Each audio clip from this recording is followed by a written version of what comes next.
Hello everyone. आज हम next episode में हैं research gossip with doctor Shweta Mishra podcast के। और आज हमारे साथ दो इंटेलिजेंट रिसर्च स्कॉलर हैं, मोनिशा और अनुष्का। और आज हम बात करेंगे क्या होता है कि जब हम कोई रिपोर्ट बनाते हैं, कोई रिसर्च पेपर लिखते हैं, थीसिस का कोई चैप्टर लिखें और लिखने के बाद वो गाइड के पास भेजना होता है रिव्यू के लिए कि इसमें क्या प्रॉब्लम है या उनका क्या ओपिनियन है, तो फिर वो उस पर अपना ओपिनियन देते हैं।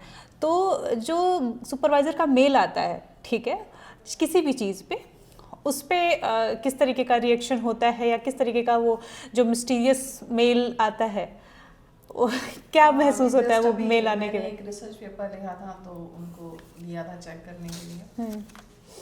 उन्होंने देखा, बोला ठीक है, बहुत अच्छा है, बढ़िया है। मैंने कहा ठीक है मैम, ओके, इसको फाइनल ड्राफ्ट कर दूँ? भी हाँ कर दीजिए और एक बार मुझे दिखा दीजिएगा। फिर कुछ टाइम बाद मैंने दिखाया, मैंने कहा मैम फाइनल ड्राफ्ट बना लिया है, अब एक बार देख लीजिए तो मैं प्रिंट आउट निकालूँ। तो फिर उन्होंने बोला कि इसको रिवाइज करिए। उस मोमेंट पे ऐसा लगता है कि जैसे किसी ने अपनी लाइफ को ही पूरा रिवाइज करने को बोल दिया है। हाँ, जैसे आपने एक चैप्टर भेजा और रिप्लाई में केवल आ गया प्लीज रिवाइज। अभी क्या रिवाइज करना है? कंफ्यूजन है कि टॉपिक को रिवाइज करना है, इसमें वेरिएबल्स देखने हैं, स्पेलिंग रिवाइज करनी है, प्लेगरिज्म चेक करना है, क्या रिवाइज करना है? आप अपना मेरा तो ऐसा है कि मैंने भी एक पेपर लिखा और अपने सुपरवाइज़र को भेजा। एक बार भेजा, नो रिप्लाई, फिर भेजा 15 दिन बाद। होता है ना बेसिकली। हाँ। ये भी कह सकते हैं कि अगर फीमेल है तो उनके पास घर के भी फैमिली भी लोड होता है और अपना जॉब भी करनी है, तो दोनों ही बातें तो ये माना जा सकता है एक्सेप्ट करना। और हम क्योंकि वो उसी फील्ड में तुम देख रहे हैं, 2 दिन या 10 दिन टाइम नहीं मिलता है, क्योंकि ये अपने साथ भी होता है, बिकॉज हम लोग भी गर्ल्स हैं तो ये इसको रिलेट कर सकते हैं कि हाँ टाइम नहीं मिलता होगा, हर बार नहीं रिप्लाई दे सकते। नहीं, एक तो डिपार्टमेंट का वर्क, ठीक है, फिर स्कॉलर हैं उनका भी है, आपको देखना है, और जो पढ़ाना भी, क्लासेस लेनी है, वो भी वर्क है। उसके बाद अगर आप फीमेल हो तो घर पे भी अगर बेबीज हैं उनको भी देखना है, इन लॉज हैं या तो सारी चीज़ें होती हैं। बिल्कुल एग्जैक्टली यही हुआ। फिर ऐसे लगभग 1.5 महीना हो गया और मुझे कोई रिप्लाई नहीं मिला। मैंने एक बार भेजा, 2 बार भेजा, फिर ये हुआ कि मुझे भी मिलने जाना था। हमने सोचा चलो डायरेक्ट मिल ही लेते हैं। एंड देन जब मैं मिलने गई तो उन्होंने डायरेक्ट मुझसे पूछा बेटा पेपर पब्लिश कराया? मैं हैरान थी, भाई मैं पब्लिश क्या कर रहा हूँ, ओपिनियन कोई मिला नहीं, सही है गलत है या कुछ रिवाइज करना है। अब मेरे पास कोई जवाब नहीं था। फिर मुझे यही लगा, मैंने कहा मैम अभी तो मैं उसको रिवाइज कर रही हूँ, मैं खुद से बोल रही हूँ कि मैं रिवाइज कर रही हूँ, बिकॉज मुझे ये नहीं आ रहा, क्लियरिटी नहीं मिल रही कि सही है गलत है जो भी है।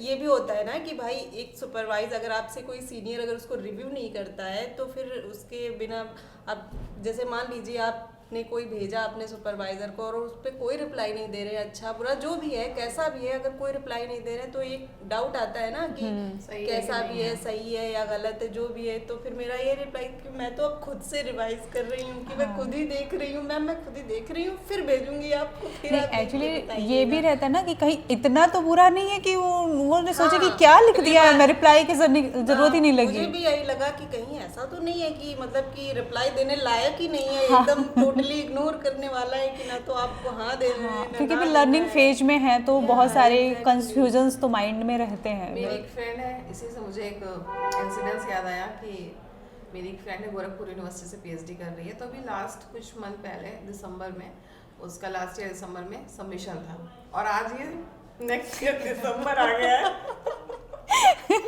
मतलब 2024 में था। 24 दिसंबर में उसका सबमिशन था। ऑलमोस्ट उसने सारा वाइंड अप कर दिया। मुझे बोल रही है कि तुमको पार्टी देना है, मेरा बस सबमिशन होने वाला है, सर ने बोल दिया उसको वाइंड अप करा लो और उसको बाइंडिंग वगैरह करा लो जो भी है और उसको सबमिट कर दो। वो सबमिट करने गई, बाइंडिंग वगैरह करा के सर ने बोला रिवाइज करना है। बाइंडिंग के बाद बाइंडिंग के बाद कह रही यार मोनिशा पीएचडी कुछ भी कर लेना, पीएचडी मत करना। इतना फ्रस्ट्रेटिंग है कि बताओ बाइंडिंग के बाद मुझे बोल रहे रिवाइज करो। और एक टाइम में बाइंडिंग, देखिए अभी अगर आप जॉब में हो तो चीज़ें नहीं लगती, बट रिसर्च स्कॉलर और जिनको कोई फेलोशिप नहीं मिल रही है तो उनके लिए वो बहुत कॉस्टली भी हो जाता है, क्योंकि आप 6-7 कॉपी किस यूनिवर्सिटी में 8-8 कॉपी जमा हो रही है। जैसे मैंने यही लॉ यूनिवर्सिटी का देखा था, 8 कॉपीज जमा हो रही थी, ठीक है।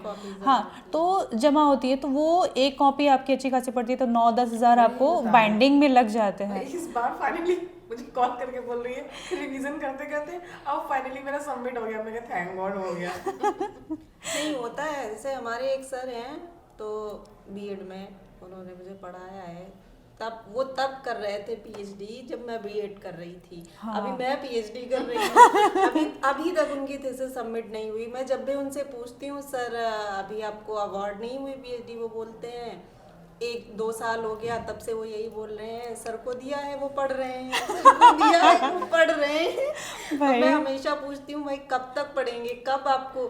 बोलते हैं पढ़ रहे हैं, अभी फाइनल हुआ नहीं है, पढ़ रहे हैं। पिछले 2 साल से वो एग्जैक्टली यही बोल रहे हैं। किसने जन्म का ड्राफ्ट है, मतलब कौन से जन्म, जैसे वो नहीं महाभारत में है, वो बताते हैं कि आपने धृतराष्ट्र की इतने जन्म पहले आपने जो है गायों को मारा था, उसका आपको अभी भुगतान करना पड़ रहा है कि आपके 100 जो कौरव पुत्र हैं वो मारे गए हैं। तो ये कौन से जन्म का ड्राफ्ट पढ़ रहे हैं? वो अभी चल रहा है उनका। मैं बोलती हूँ, सर बोलते हैं कभी कभी, वो मजाक में बोलते हैं अब तुम्हारे साथ ही मैं डिग्री लेके निकली। एक बार एक इंसिडेंस याद आ रहा है और कि इसमें एक स्टूडेंट ने पूछा था कि सर देखिए मेरी थीसिस है, फाइनल उसको रिवाइज कर, मतलब देख लीजिए, चेक कर लीजिए, कुछ उसमें करेक्शन तो नहीं है। तो उन्होंने बोला चैप्टर 5 रिवाइज कर लो। ओके। तो उसने बोला कि मेरे में तो चैप्टर 5 है ही नहीं। तो क्या रिवाइज करें? कि कभी कभी देखा भी नहीं और बोला रिवाइज करना है, हाँ, बिना देखे हुए, बिल्कुल सही उनको बात। टाइम नहीं है, उनको लग रहा है कि ऐसा मैंने देख लिया है, हाँ, तो बोल दिया रिवाइज करिए। बात तो ये लेकिन खतरनाक है रिवीजन वाला। सपोज आप पेपर लिख करके भेजे या एकदम सेटिस्फैक्शन हो आप तरफ से, आपने भेजा और लिख के आ गया प्लीज रिवाइज। अभी क्या रिवाइज करना है हमें? मेथडोलॉजी, एनालिसिस, डिस्क्रिप्शन या थ्योरी कोई ऐड करनी है और उसमें, या जो हमने थ्योरी पेपर ही रिवाइज करना या ग्रामेटिकल मिस्टेक है, क्या रिवाइज करना है? कभी रिवीजन का मिलता भी है तो क्लैरिटी नहीं मिलती हमें कौन सा पार्ट रिवाइज करना है। हाँ, और फिर हमें फिर यही होता है कि अब पूरा रिवाइज करना है। मैंने ऐसा भी सुना है लाइक कि उन्होंने बोला कि प्लीज़ रिवाइज, ठीक है, और स्कॉलर रिवाइज करके लेके जा रहे हैं कंटेंट, और पता चल रहा है कि वो बोल रहा अच्छा ये वाला था क्या पेपर, मुझे लगा तुम्हें, और उसको पता चला कि जो 6 महीने पहले उसने भेजा था उन्होंने उसका रिप्लाई किया है। नहीं किया। हाँ, नहीं मतलब वो पहले उस पर डाउनलोड करके रखा होगा, उनके दिमाग में वही है और उन्होंने सोच रखा है उसका रिप्लाई आज दे दिया मेल में, और उनके दिमाग में वो पुराना 6 महीने पहले वाला है और वो अभी नया वाला रिवाइज करके उसमें काफ़ी सारी चीज़ें चेंजेस करके लेके जा रहा है। अब वो सोच रहा है मैंने इस पे इतना क्यों काम किया, जबकि मुझे उस पे करना चाहिए था। हाँ, मुझे पता ही नहीं है क्योंकि वो जो रिप्लाई आ रहा है वो 6 महीने पहले वाले पेपर का आ रहा है। ये जो पीएचडी है वो अपने आप में मतलब एक सर थे वो पढ़ाते थे तो वो हमेशा कहते थे कि अगर आपको लगता है कि आपकी जिंदगी में बहुत शांति है, आप बहुत सुकून से रह रहे हैं, तो आप पीएचडी ज्वाइन कर लीजिए, जिंदगी में सुनामी भूकंप सब आ जाएगा। तब तो नहीं पता था वो ऐसा क्यों कहते हैं, पर अभी पता चल रहा है कि वो ऐसा क्यों कहते हैं। वाकई में भूकंप आया हुआ है। लोग कहते हैं कि मुझे प्रॉब्लम नहीं चाहिए, हम लोग कहते हैं प्लीज मैम कोई प्रॉब्लम हो तो दे दीजिए। जिंदगी हम लोग रिसर्च प्रॉब्लम आइडेंटिफाई करना है, बिल्कुल मैम कोई प्रॉब्लम नहीं मिल रही है, प्लीज आइडेंटिफाई योर प्रॉब्लम। पूरी लाइफ हम लोग क्या करते हैं, प्रॉब्लम से भागते हैं कि प्रॉब्लम ना आए, प्रॉब्लम से बचते हैं। अभी तो सामान्य जनजीवन में के साथ कोई प्रॉब्लम हो तो बता दो, सुपरवाइजर से सर प्रॉब्लम दे दीजिए। सामान्य जनजीवन में हम प्रॉब्लम से भागते हैं और वहाँ पे हम ढूंढते भाई प्रॉब्लम कोई तो दे दो, तो हम नया प्रॉब्लम पीछे भाग रहे हैं, प्रॉब्लम ढूंढ रहे हैं, कोई तो समस्या मिले। सुपरवाइजर की लाइफ ऐसी है, प्लीज मुझे प्रॉब्लम दे दो। नॉर्मल कैंडिडेट नहीं, I don't want to problem.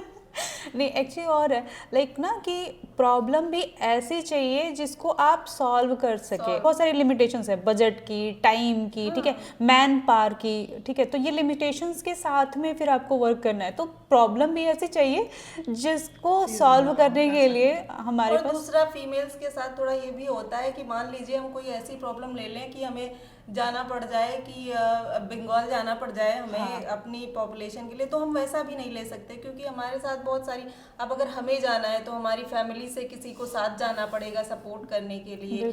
अब वो अगर कोई जाने के लिए है तब तो अच्छी बात है, और अगर कोई नहीं जाने वाला है तो हमें ये भी देखना पड़ता है। तो कभी कभी पहुंच का भी बहुत एक वो होता है हाँ, कि हम limitations उतना वही कैसे जा कि पाएंगे। एरिया का लिमिटेशंस, बजट का मान लीजिए हमारे लिमिटेशंस। पास बजट है, उसके बाद भी हम नहीं कर पा रहे हैं, क्यों? बिल्कुल। क्योंकि हमारे साथ चलने वाला कोई नहीं है भाई, सबके पास अपने अपने काम नहीं, है। और कुछ मतलब अगर आप यूपी में ही लें तो कुछ एरियाज में नहीं जा सकते नहीं क्योंकि जा सिक्योरिटी सकते हैं। रीजंस की एक वजह से। बहुत ही Exactly. अच्छा मतलब मैं भी बता रही थी शायद ना कि हमारी यूनिवर्सिटी में एक बच्चे ने जो ऑर्फनेज होते हैं उन चाइल्ड्स के हाँ। एजुकेशन पे काम करने की सोची थी कि उनकी एजुकेशन कैसे है, क्या वो लोग एजुकेट होते हैं, उनको प्रोवाइड की जाती है एजुकेशन।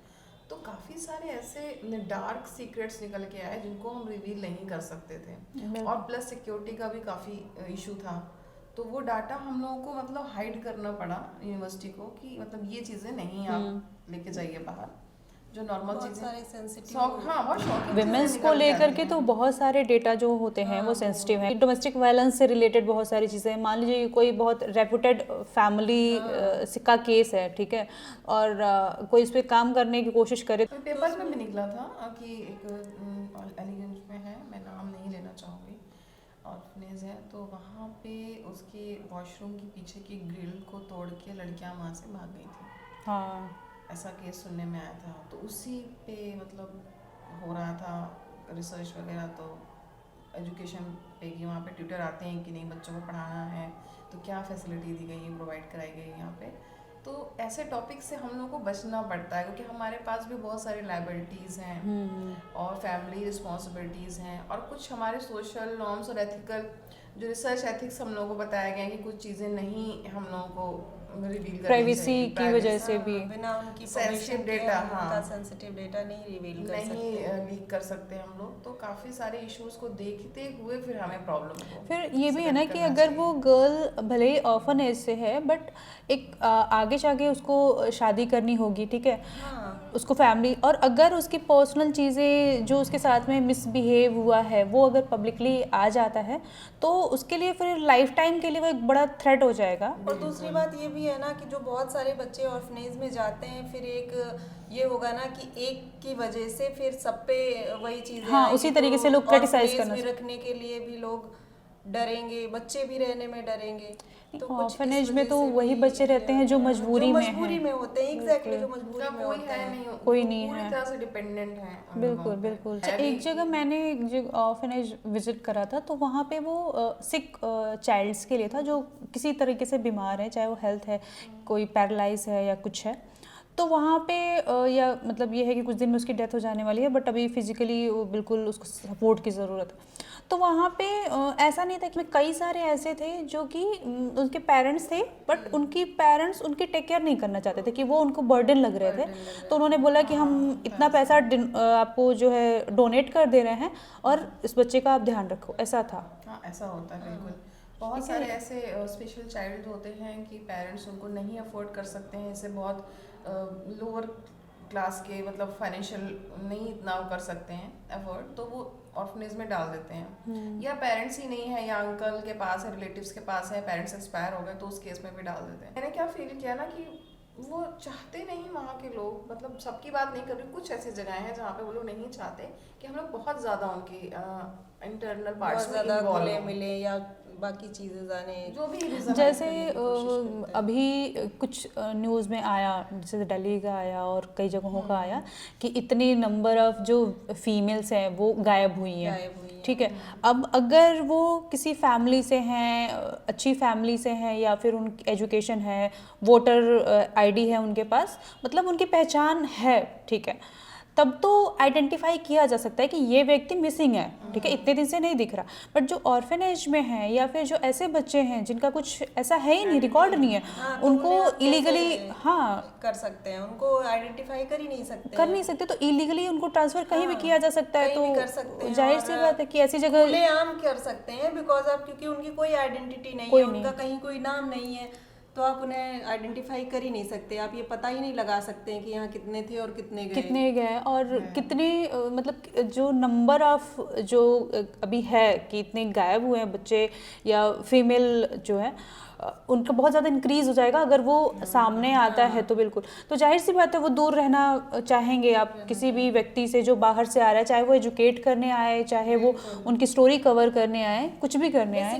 बहुत से लोग होते हैं जो नहीं चाहते हैं कि उनकी पर्सनल मैटर या उनकी जो भी चीज़ें चल रही होती है उनमें कोई बाहरी व्यक्ति ज़्यादा इन्वॉल्व हो, तो किसी को इन्वॉल्व नहीं करना चाहते हैं। नहीं, उनके अपने भी कुछ रीजंस हो सकते हैं जो कि हो सकते हैं। हाँ, वो नहीं होता है। अभी स्कूल्स में ही नॉर्मल आप चले जाइए डेटा कलेक्शन के लिए, तो वो भी अपने स्कूल का डेटा इजीली नहीं देना चाहते हैं, just because of some security या उनके कुछ रूल्स एंड रेगुलेशंस होते होंगे या कुछ नॉर्म्स होते होंगे, वो नहीं चाहते होंगे कि वो रिवील हो कहीं भी। नहीं तो ठीक है, डेटा नहीं देना चाहते हैं, लेकिन अगर जैसे आप पढ़ाने जाना की बात कर रहे हो, ठीक है, तो वहाँ तो कर ही सकते हैं कि आप एजुकेशन दे। वहाँ भी एक भरोसे का मतलब नहीं, जैसे मैंने किया है, आर्य समाज का स्कूल था, ठीक है, तो उन्होंने वहाँ पे बोला कि आप कभी आके क्लास ले सकते हो, ठीक है, चलिए, वहाँ कोई इशू नहीं होता। हम गए, हम एक क्लासरूम में, हमें पूरे कॉलेज के बारे में नहीं जानना, हमें ना पूछना, उन्होंने इन्वाइट किया, हमने एक क्लास ली, हम चले आए, ठीक है। तो वहाँ इशू मुझे नहीं लगता कि होना चाहिए, क्योंकि हम उनसे कोई डेटा नहीं मांग रहे, हम उनके बारे में कुछ नहीं जानकारी मांग रहे हैं, हम बस गए, उन्होंने बोला, हम बात कर रहे हैं कि हम आपके यहाँ ले सकते हैं क्लास। अब हम एक दिन में सारे क्लासेस तो ले नहीं सकते और ना ही सारे बच्चों को पढ़ा सकते। हो सकता है कि जैसे अभी जूनियर हाई स्कूल है या हाई स्कूल है, तो अगर हाई स्कूल के ले रहे हैं तो 9th और 10th को बैठा सकते हैं, जूनियर में 6, 7, 8 को बैठा सकते हैं, ठीक है। इसके अलावा सारे बच्चों को एक साथ नहीं बैठा सकते, तो हमें नहीं पता चलेगा कि कितने बच्चे हैं वहाँ पे। तो यहाँ पे मतलब हो सकता है कि बहाने ही हो ज़्यादातर, या फिर अब जैसे रिसर्च प्रॉब्लम की आप बात अभी मैम कर रही थी, तो हम लोग ऐसे नॉर्मल ले रहे थे ना कि ग्रामीण और शहरी वाला।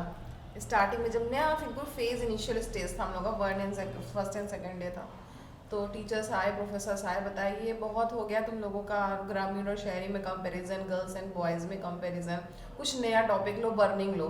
तो बर्निंग ऐसा नहीं है, हम लोग लेना चाहते हैं, बट यही सारी चीज़ें जो होती हैं ना, प्रैक्टिकल प्रॉब्लम्स जो हैं वो हमारे सामने आती हैं, इनको देख के हम लोग नहीं आगे बढ़ पाते। समवेयर कहीं फाइनेंशियल प्रॉब्लम आ जाती है, कहीं सेफ्टी की आ जाती है, कहीं सोसाइटी की प्रॉब्लम आ जाती है। अभी एक प्रॉब्लम ये आई है कि एक लड़की करना चाह रही थी रिसर्च, जो हमारे सेक्स वर्कर होते हैं, उनके सोसाइटी में जो उनके बच्चे होते हैं, क्योंकि उनका कोई नाम तो होता नहीं है, फादर नेम तो होता नहीं है, उनको एजुकेशन दी जाए इस। हाँ, क्योंकि हमारे में है ना मैंडेटरी, आपको मदर फादर का नेम ऐड करना। पहले तो मदर नहीं था, तो मदर का भी हो गया, बट नेम ऐड करना है, बिल्कुल करना है। तो वो उन बच्चों को एम्पावर करने के लिए, फैसिलिटेट करने के लिए, और गवर्नमेंट एक नई पॉलिसी हो स्पेशल उनके लिए निकाले। नहीं, उनको भी तो मेन स्ट्रीम में आने का एक मौका मिलना तो देना, या एजुकेशन का मौका तो सबको देना चाहिए, शिक्षित होने कि वो मतलब नहीं, अगर उनके पास एजुकेशन आ जाए, उसके बाद वो जो मेन स्ट्रीम है उसमें आ सके, सामान्य व्यक्ति के साथ में वो रह सके, उनके पास ऐसी अपॉर्चुनिटी। जैसे अब बोला जाता है कि आप जो है एम्पावर्ड हो गए, सब हमारी सोसाइटी डेवलप्ड हो गई, लेकिन अभी भी देखिए रूरल एरिया में जो कैटेगरीज हैं उनकी क्या कंडीशंस है, वो पढ़ भी नहीं रहे।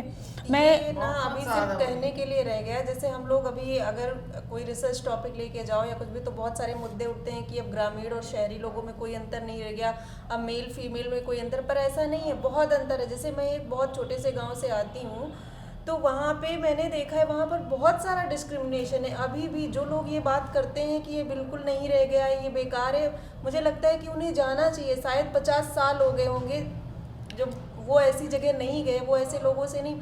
अभी भी हमारे यहाँ ऐसा है कि अगर लड़कियां हैं तो उन्हें पढ़ने के लिए बाहर नहीं भेजा जाना चाहिए। ठीक है, तो रिसर्च रिवीजन उस पे वापस आते हैं। काफ़ी लंबी चर्चा, जो कि बहुत सोसाइटी की एक बहुत बड़ी प्रॉब्लम है, उस पे हमने डिस्कशन किया, और ये ज़रूरी था। कहीं आप हमेशा हंस रहे हो, खिलखिला रहे हो, ज़रूरी नहीं है। जो सीरियस चीज़ें हैं उस पे भी बात करना आवश्यक है। तो चलो लास्ट में हम मिक्की की जो सलाह है उस पे बात करते हैं कि जो है आप अपना जो मेल आता है सुपरवाइज़र का, उसको ध्यान दें और आप समझें कि वो जो है कौन से जन्म की रिवीजन की बात करी जा रही है।